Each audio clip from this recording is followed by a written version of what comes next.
औज़ुबिल्लाहि मिनश्शैतानिर्रजीम बिस्मिल्लाहिर्रहमानिर्रहीम। किसी दोस्त ने सवाल किया था कि साईं महबूब पीर हमें बताएं आमाल में इजाज़त क्यों ज़रूरी है। यानी अगर हम कोई वजीफ़ा चिल्ला कोई ख़ास अमलियात करते हैं तो क्या इजाज़त ज़रूरी है और क्यों ज़रूरी है, तो इसके मुतालिक बताएं। और मैं अल्लाह पाक की बारगाह में दुआ गो भी हूँ कि खुदावंद अकबर हमारे इस सिलसिले को मज़ीद बरकत दे, तरक्की दे, और जो हमारे मुरीदीन तालिबीन हैं, सादिकीन हैं, इस राह सलूक में हमारे साथ हैं, अल्लाह ताला आप सबको प्यारे नबी सल्लल्लाहु अलैहि वसल्लम का सदका कामयाब फरमाए, रूहानी बरकत दे, रूहानी तरक्की दे, हर तरह के शैतान के शर से महफूज फरमाए, आमीन।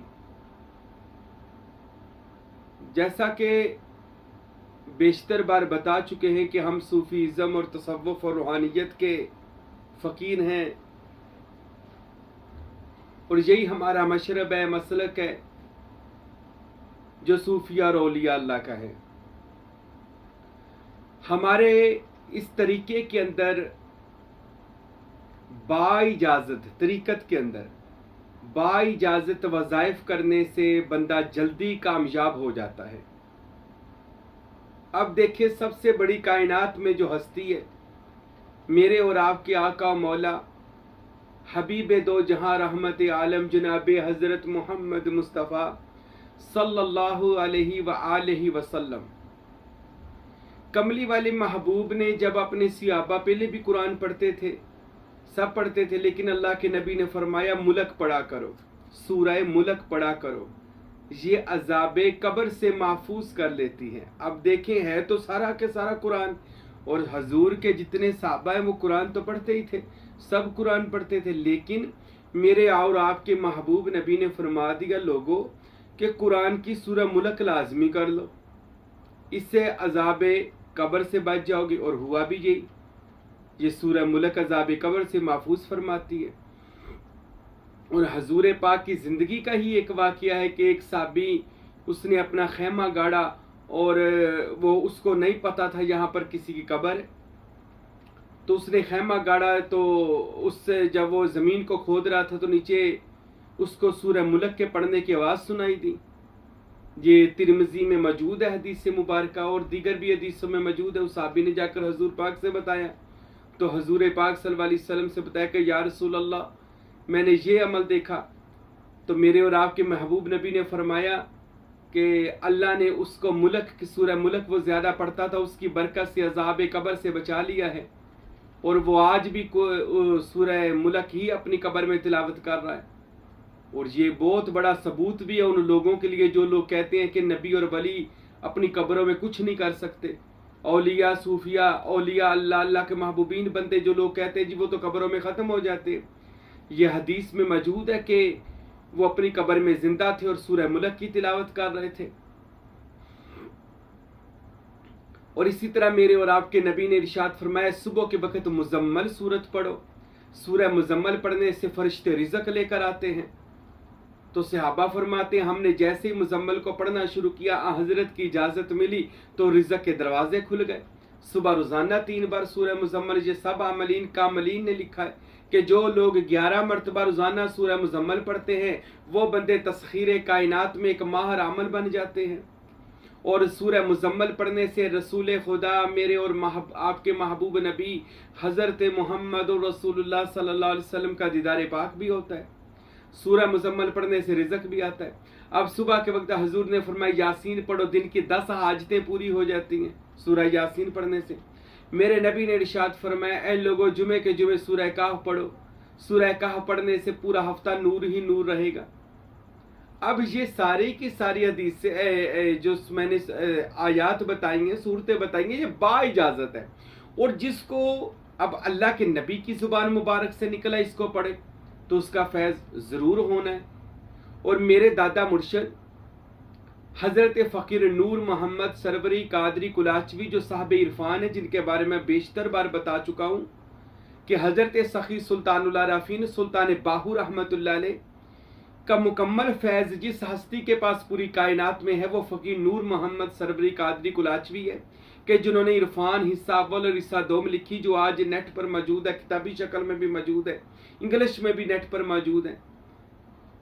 तो फ़कीर नूर मोहम्मद सरवरी कादरी कुलाचवी रहमतुल्लाह अलैह, जो इस फ़कीर के मुर्शिद पाक यानी मेरे मुर्शिद पाक के ये वालिद मोहतरम है, हज़रत फ़कीर नूर मोहम्मद सरवरी कादरी कुलाचवी रहमतुल्लाह ताला अलैह ने तो अपनी किताब इरफान में लिखा कि जो भी बंदा अल्लाह की कोई भी कुरान की आयत पढ़ता है तो हर आयत अपने मौकलात को पैदा करती है, फरिश्तों को पैदा करती है और दीगर मखलूक़ात पैदा होती हैं वो आयात पढ़ने से। जैसे दुआ सैफ़ी के बारे में आता है, जो हमारे सिलसिले की एक सबसे ज़्यादा और अहम कड़ी है दुआ सैफ़ी। यह रसूल खुदा ने मौलाए कायनात हज़रत अली अलैहिस्सलाम को लिखवाई थी और यमन के बादशाह को दी थी। इसको हिर्ज़ सहाबा, हिर्ज़ यमानी भी कहा जाता है और दुआ सैफ़ी भी कहा जाता है, यानी खुदा के अमर की तलवार। तो इसके पढ़ने से अभी बंदा शुरू ही करता है अल्लाहुम्मा अंता, अभी शुरू करता है तो फ़कीर नूर मोहम्मद सरवरी कादरी फरमाते हैं कि हज़ार लाखों के हिसाब से जिन्नात और मखलूक़ात मौकलात और दीगर ऐसी लाखों मखलूक़ात जो हैं वो दुआ सैफ़ी पढ़ने वाले के पास हाज़िर हो जाती हैं और उनके काम करना शुरू कर देती हैं। और इस हमारे सिलसिले सरवरिया कादरिया में तो दुआ सैफ़ी सबसे बेहतरीन अमल है जो मौला अली अलैहिस्सलाम ने यमन के बादशाह को दिया था और यमन के बादशाह ने उस दुआ सैफ़ी को पढ़ा। दुआ सैफ़ी के अंदर कुछ ऐसे इशारात है, अगर बंदा पढ़ते वक्त वो इशारात करता है, अगर दुश्मन की तरफ इशारात करता है कि या कहारू का जो आता है उसके अंदर आयत मुबारक, तो अगर आप या कहार का करते तो वो जिस दुश्मन की तरफ करेंगे उस दुश्मन का वो नबूद हो जाएगा, दुश्मन खत्म हो जाएगा। और अगर रिज़्क़ के लिए करते हैं या रज़ाक वाली आयत भी जाएगी तो उस पर जब तवज्जो करके उसको 3 बार या 7 बार दोहरा देंगे तो रिज़्क़ फरिश्ते लेकर आ जाएंगे। बल्कि यहाँ तक लिखा कि मिकाईल अलैहिस्सलाम खुद रिज़्क़ लेकर उसके पास पहुंचेंगे। ऐसे बहुत सारी मोहब्बत किया जाते हैं, तस्खीर किया जाते हैं रिज़्क़ की। ये दुआ सैफ़ी में है। आमल कामल जब अपने इजाज़त से इसको पढ़ता है तो फिर उसमें जल्दी कामयाबी हो जाती है। अब ये जल्दी कामयाबी सबसे पहले इजाज़त से पढ़ने से क्यों होती है?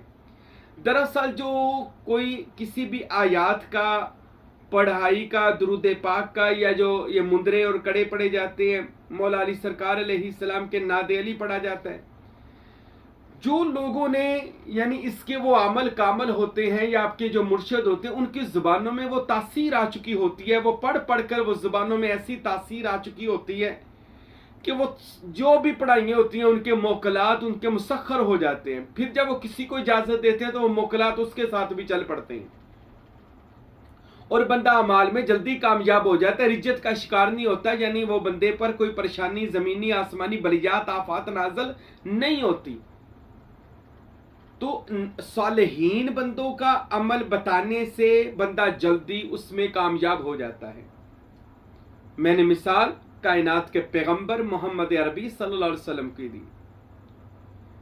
और ये लोग होते हैं फैज़ याफ्ता, यानी कि जैसे आपके मुर्शिद कामिल, आप जी जिसके भी बैत हैं, आपका जो मुर्शिद कामिल है वो अल्लाह का वली भी है, वो आमल भी है, वो एक बेहतरीन कामिल भी है, वो पीर भी है, वो एक आलिम दीन भी है और एक फ़कीर भी है, अल्लाह का सूफ़ी भी है। आपके मुर्शिद के अंदर अल्लाह ने हर खूबी डाली हुई है। अब जब आप अपने मुर्शिद कामिल से कहेंगे या हज़रत मुझे इजाज़त दे दें कि मैं इस आयत को यानी कि सलामुन कौलन मिर रब्बिर रहीम को पढ़ूं, तो जब मुर्शिद इसकी इजाज़त देता है, मुर्शिद उस चीज़ का एक तो मैं बता चुका हूं कि वो एक फैज़ याफ्ता अपने पीर मुर्शिद के फैज़ से भरा हुआ होता है और उसको भी अपने शेख की इजाज़त होती है। और मैं आपको अजीब बात बता दूं तकरीर करते हुए कि जो मेरे पीर मुर्शिद हैं हज़रत सुल्तानुल फ़ुक़रा फ़कीर अब्दुल हमीद कामिल सरवरी कादरी कुलाचवी रहमतुल्लाह अलैह, आप हज़रत ने अपनी ज़िंदगी मुबारक में जो सबसे पहला वजीफ़ा मुझ फ़कीर को करने के लिए दिया था ना, वो ये था सलामुन कौलन मिर रब्बिर रहीम, जिसका मतलब है अल्लाह की तरफ से उनको सलाम कहा जाएगा। कुरान पाक जो अल्लाह की हिकमत से भरा हुआ किताब है, उसका मेन वस्त जो है यानी मेन सूरज जो है वो यासीन है, जिसको कहा जाता है कल्बुल कुरान। और यासीन का जो दिल है वो है सलामुन कौलम मिर रब्बिर रहीम। कह ले कुरान पाक के दिल के अंदर जो दिल है वो है सलामुन कौलम मिर रब्बिर रहीम।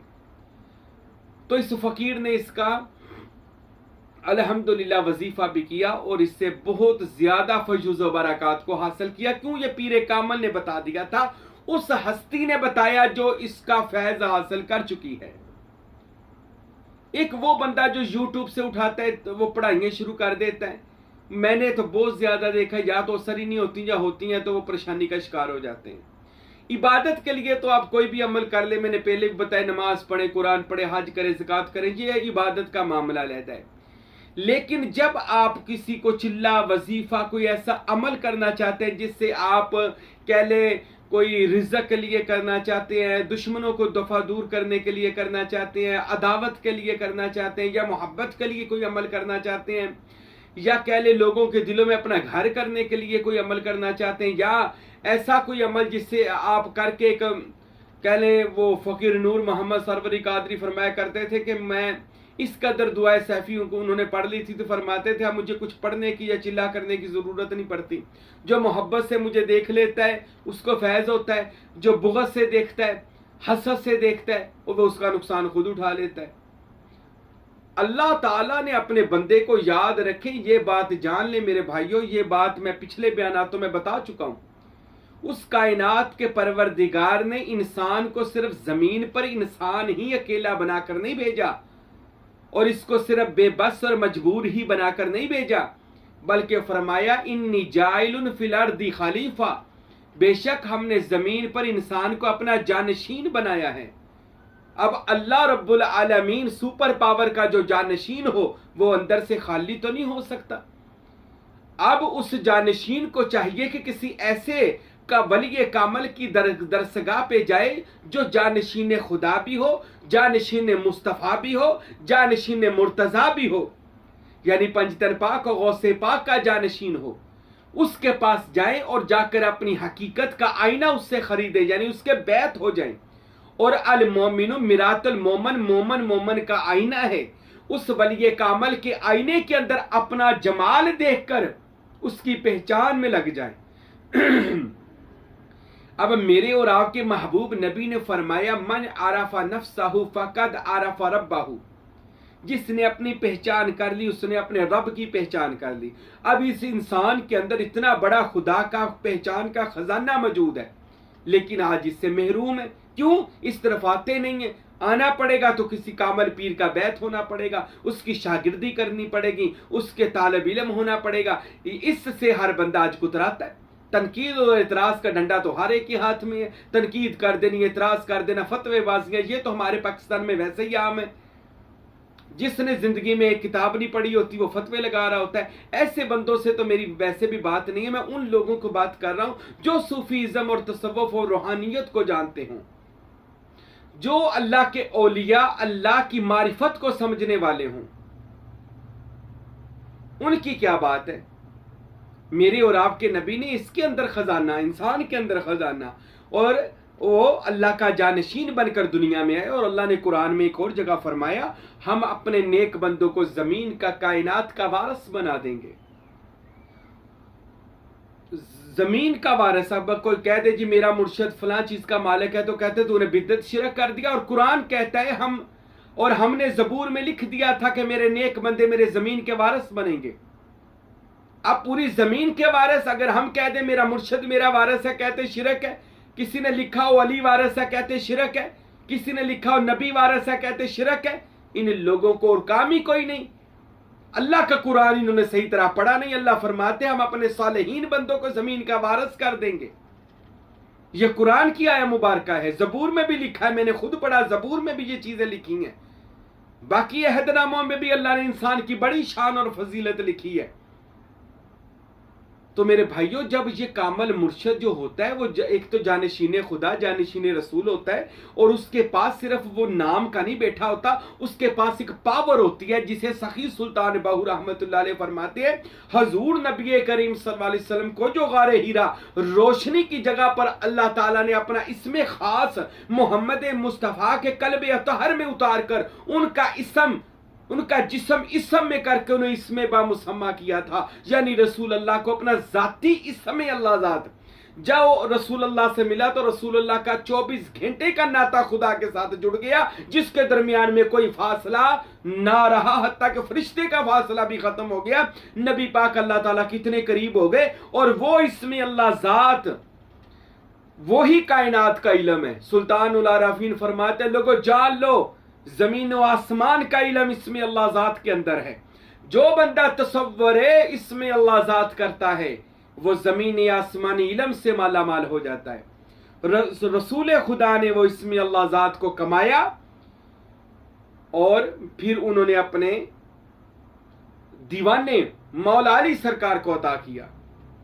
पंजतन पाक के घराने को मिला, फिर गौसे पाक तक आया। इसमें अल्लाह ज़ात एक सिर्फ नाम नहीं है, ये इसमें अल्लाह ज़ात, मैं आपको ज़ियारत करवाता हूं, ये इसमें अल्लाह ज़ात, अल्लाह, ये सिर्फ नाम नहीं है, बल्कि ये एक पूरी अल्लाह की पावर है, जिसके अंदर खुदा की पूरी ताकत छुपी हुई है। हजरत सुल्तान बाहू फरमाते हैं, मुझको नबी पाक और गौस पाक ने इसमें अल्लाह ज़ात की पावर और इल्म अता किया, जिससे मुझसे कोई शय पोशीदा नहीं रही।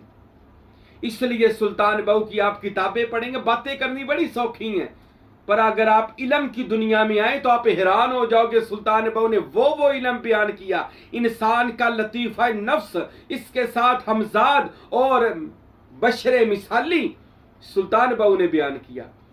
इसके साथ कलब, लतीफ़ा कलब, और उसके इर्दा गिर्द 7 रूहें जो लतीफ़ा कलब के साथ हैं।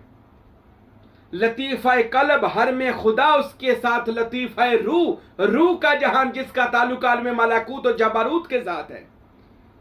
और फिर बंदे का जमीन में रहकर आसमान वालों से ताल्लुक हो जाता है, वो जब चाहे दूसरे आसमानों पर जाए या उनको जमीन पर बुलाए। बहुत सारे नबियों ने इस जहानों की सैर की और वलियों ने भी सैर किया। मेरा ये मौजू नहीं है, इस मौजू पर फिर गुफ्तगू करेंगे। अमाल में फिर मैं बता दूं, मुर्शद जो होता है वो कामल इंसान होता है, उसने जो भी अमल किया होता है उसके मोकलात उसके ताबे हो जाते हैं, और वो ताबे मोकलात के जरिए अमल कर जो भी बताता है तो उसमें फैज़ ही फैज़ होता है, फिर वो खाली नहीं रहता, उसमें बरकत ही बरकत हो जाती है। फ़कीर नूर मोहम्मद सरवरी कादरी जो रूए ज़मीन के सुल्तान हैं, हयात सरवरी आपकी हालात ज़िंदगी है, जो आपके बेटे और मेरे मुर्शिद गरामी हज़रत सुल्तानुल फ़ुक़रा फ़कीर अब्दुल हमीद कामिल सरवरी कादरी रहमतुल्लाह अलैह ने तसनीफ़ की। उसमें लिखा कि फ़कीर साहब फरमाते कि मैं एक दौरे पे गया था मुरीदों की तरफ। वहाँ पर एक मस्जिद में मैं गया, इशा की नमाज़ पढ़ी तो कोई बंदा अल्लाह का जिक्र कर रहा था, अल्लाह अल्लाह अल्लाह अल्लाह का जिक्र कर रहा था। फरमाते हैं मैं देखा और मैं वापस आ गया। सुबह जब मैं फजर पढ़ने गया तो फिर वो वहीं पर बैठा कर रहा था, अल्लाह अल्लाह अल्लाह। फजर की नमाज पढ़ने के बाद उस बंदे को फ़कीर नूर मोहम्मद साहब फरमाते मैंने मिला, मैंने कहा यार बंदे खुदा, इतना जिक्र रात में जब आया तो तू अल्लाह, और सुबह फजर के वक़्त भी अल्लाह अल्लाह कर रहा था, यार तू इतना जिक्र कर रहा है। तो वो बंदे ने कहने लगा, हज़रत मुझे 10 साल हो गए हैं, मैं इशा के वक़्त ये जिक्र शुरू करता हूँ, सुबह फजर के वक़्त इस जिक्र को ख़त्म करता हूँ, सोता दिन के टाइम और रात सारा मैं अल्लाह अल्लाह का जिक्र करता हूँ। फ़कीर नूर मोहम्मद सरवरी कादरी कुलाचवी रहमतुल्लाह अलैह मेरे पीर फरमाने लगे, यार इतना जिक्र किसने बताया? कहता मेरे पीर ने बताया। सरकार ने सर पकड़ लिया, तो तेरे पीर ने बताया? तो कितने साल? 10 साल। किस मकसद के लिए पढ़ रहा है? कहता जी मकसद ये है कि मुझे हजूर पाक का दीदार हो जाए। तो फ़कीर साहब पूछने लगे, क्या हजूर पाक सल्लल्लाहु अलैहि वसल्लम का दीदार हुआ? उसने कहा जी नहीं, मैं लगा हुआ हूँ, ड्यूटी है, मेरे पीर ने मेरी ड्यूटी लाती। अक्सर लोग कहते जी ड्यूटी लाती जी मेरी, भावे कख भी ना होया वे ड्यूटी लाती। और सबसे बड़ी ड्यूटी मुर्शद की सेवा है, इससे बड़ी कोई ड्यूटी नहीं होती। मुर्शद चाहे तो एक पलक झपकने में मजलिस मोहम्मदी, मजलिस खुदा में पहुंचा दे अपने मुरीद को, पर शेख की खिदमत में 24 घंटे वो बंदा होना चाहिए। दूर भी हो तो मुर्शद की बारगाह में हाजिर हो। सरकार फरमाने लगे, यार मुझे दुख हुआ तुझ पर और तेरे पीर पर भी। मैं तुझे एक ऐसा अमल ना बताऊं जिसके करने से तुझे दीदारे महबूब हो जाए? उसने कहा जी बाप बता दे, पर मेरे पीर की ड्यूटी है। फरमाया यार आज मेरे कहने पर एक दिन छोड़ दे। फ़कीर नूर मोहम्मद सरवरी कादरी फरमाने लगे, सिर्फ एक दिन छोड़ दे मेरे कहने पर, और इसमें मोहम्मद सल्लल्लाहु अलैहि वसल्लम सीने के ऊपर लिखना है लंबाई में, और ज़मीन सब्ज़ रखनी है, और सीने पर इसमें मोहम्मद लिखकर सल्लल्लाहु अलैहि वसल्लम, ये तसव्वुर ही करना है, पढ़ना कुछ नहीं है।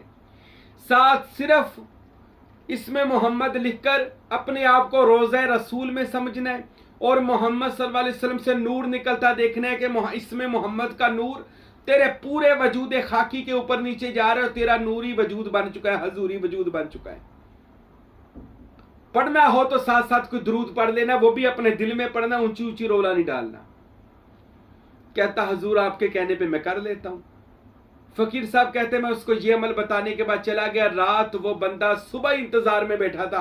फकीर साहब फरमाते हैं कि जब मैं गया वो दौड़ा आया, उसने मुझे जफ्फी डाली, मेरे हाथ चूमे।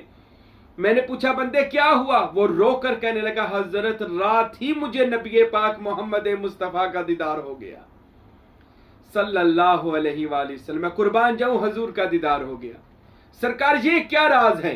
फरमाया राज ये है उसने रियाजत में लगाया था और मैंने तुझको जियारत में पहुंचा दिया।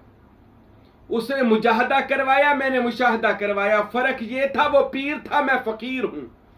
पीर वो है जो चिल्ले वजीफों में लगाए रखे, फकीर वो है जो बाजू पकड़े और रसूल अल्लाह के पास ले जाए। ये अमाल की इजाजत, अब इजाजत मिली फकीर नूर मोहम्मद सरवरी कादरी से। एक ही रात में रसूल अल्लाह का दीदार हो गया सल्लल्लाहु अलैहि वसल्लम। मेरे भाइयों ऐसा हो जाता है। गुजरावाला में हमारा मुरीद है, खलीफा है अली मुर्तजा। उसने मुझे फोन किया, मैंने आपका बैत होना है। मैंने कहा पहले मेरे बयानात सुनो। कहने लगा जी मुझे दीदार रसूल अल्लाह, ये अल्लाह की कसम वो बंदा जिंदा है, पूछ सकते हैं, मुझे हजूर का दीदार होना चाहिए। मैंने कहा मैंने अभी बैत नहीं करना, हमारे बयानात सुनो और जो मैंने मशकें बताई हैं वो मशकें कर लो बस। उसने 3 दिन वो मशक की, मेरा बैत नहीं हुआ। तीसरे से चौथे दिन कॉल आई कि मुझे रसूल खुदा का दीदार हो गया। वो मशक क्या थी? तसव्वुर इस्मे मोहम्मद सल्लल्लाहु अलैहि वसल्लम। हजूर पाक का जब बंदा तसव्वुर से, बातन से, उनके नाम के साथ कांटेक्ट करके उस जात के साथ कांटेक्ट करता है ना, यानी इसमें मोहम्मद से जिस्मे मोहम्मद, फिर कल्बे मोहम्मद, फिर रूहे मोहम्मद सल्लल्लाहु अलैहि वसल्लम, फिर आगे बहुत मंजिलें अभी। तो इजाजत जब मुर्शद देता है तो बंदा कह ले एक ही अमल से अल्लाह का वली बन जाता है, क्योंकि बाइजाजत अमल मिला। मैंने बहुत लोगों को देखा। अब बाबा फरीदगंज शक्कर के खलीफा थे साबर पिया, मखदूम अली अहमद साबर पिया। बाबा फरीद से कहने लगे हजूर कोई पढ़ाई? फरमाया ला मौजूद इल्लल्लाह। अब आप तो अपनी मंजिल बयान कर रहे थे, ला मौजूद इल्लल्लाह, ला मकसूद इल्लल्लाह, कोई मौजूद नहीं है अल्लाह के सिवा। साबर पिया ने इसी पर ड्यूटी दी 12 साल, कलियर के अंदर गुल्लर के दरख्त के नीचे खड़े होकर। 12 साल बाद जब बाबा फरीदगंज शक्कर रहमतुल्लाह अलैह ने तवज्जो करके देखा तो साबर पिया झूम झूम के कह रहा था ला मौजूद इल्लल्लाह। तो फरमाने वल्लाह, अल्लाह की कसम, अब कलियर में अल्लाह के सिवा कोई बाकी ना बचा, कलियर में सिर्फ अल्लाह रहा। साबर पिया अल्लाह में फना हुआ और बका हासिल की। यही हजरत मेरे मुर्शद सखी सुल्तान बाहू रहमतुल्लाह अलैह ने किया। फरमाते ला मौजूद इल्लाहू। कहते मैं रसूल अल्लाह की कचहरी में गया तो रसूल अल्लाह की मजलिस के बाद लिखा था ला मौजूद इल्लाहू। फरमाया इसी पर तवज्जो की और हु ही रह गया, बाहू रहा ही नहीं। बाहू ऐन याहू अस्त, बाहू खुदा की जात में फना हुआ और बाखुदा हुआ। खुदा नहीं हुआ, बाखुदा हुआ, अल्लाह के साथ हुआ और अल्लाह बाहू के साथ हुआ। तो बाइजाजत जब आपका पीर आपको एक लफ्ज भी दे दे, वो लफ्ज आपको 7 आसमानों जमीनों की मिराज करवा सकता है। अगर आपका शेख आपको जो बाइजाजत पढ़ाई बताए उसको करे, उस अमाल की फिर बरकत देखिएगा कैसी है। और ये मैं नहीं कहता, दीगर सिलसिला नक्शबंद, सोहरवर्दी, चिश्तिया, सोहरवर्दिया, कादरिया, सरवरिया, जितने भी सलासल हैं उनके बुजुर्गों की दास्तानें पढ़ ले, बाइजाजत एक लफ्ज पर ही तवज्जो की, कायनात के मालिक बन गए। विलायत उनके ऊपर नाज़िल हुई, ऐसी अल्लाह ताला ने उनको शानो अजमतें अता फरमा दी। तो मेरे भाइयों, मेरे दोस्तों, मेरी बहनों, जो बयानात को सुनते हैं, जो भी चिल्ला वजीफा करें ना, अपने पीर से इजाज़त ले लिया करें। इजाज़त में बरकत है, बरकत में फैज़ है, और फैज़ कभी ख़त्म नहीं होता। ये बंदे का क़यामत तक के लिए चलता है। अल्लाह मुझे और आपको अमल करने की तौफीक दे। कामल पीर के बैत हो जाएं, शागिर्द हो जाएं, फिर उसके बाद एक चिल्ला भी करेंगे तो ऐसे होगा जैसे अल्लाह की बारगाह में लाखों चिल्ले कर लिए। अल्लाह कबूल फरमाएगा। वमा अलैना इल्लल बलागुल मुबीन।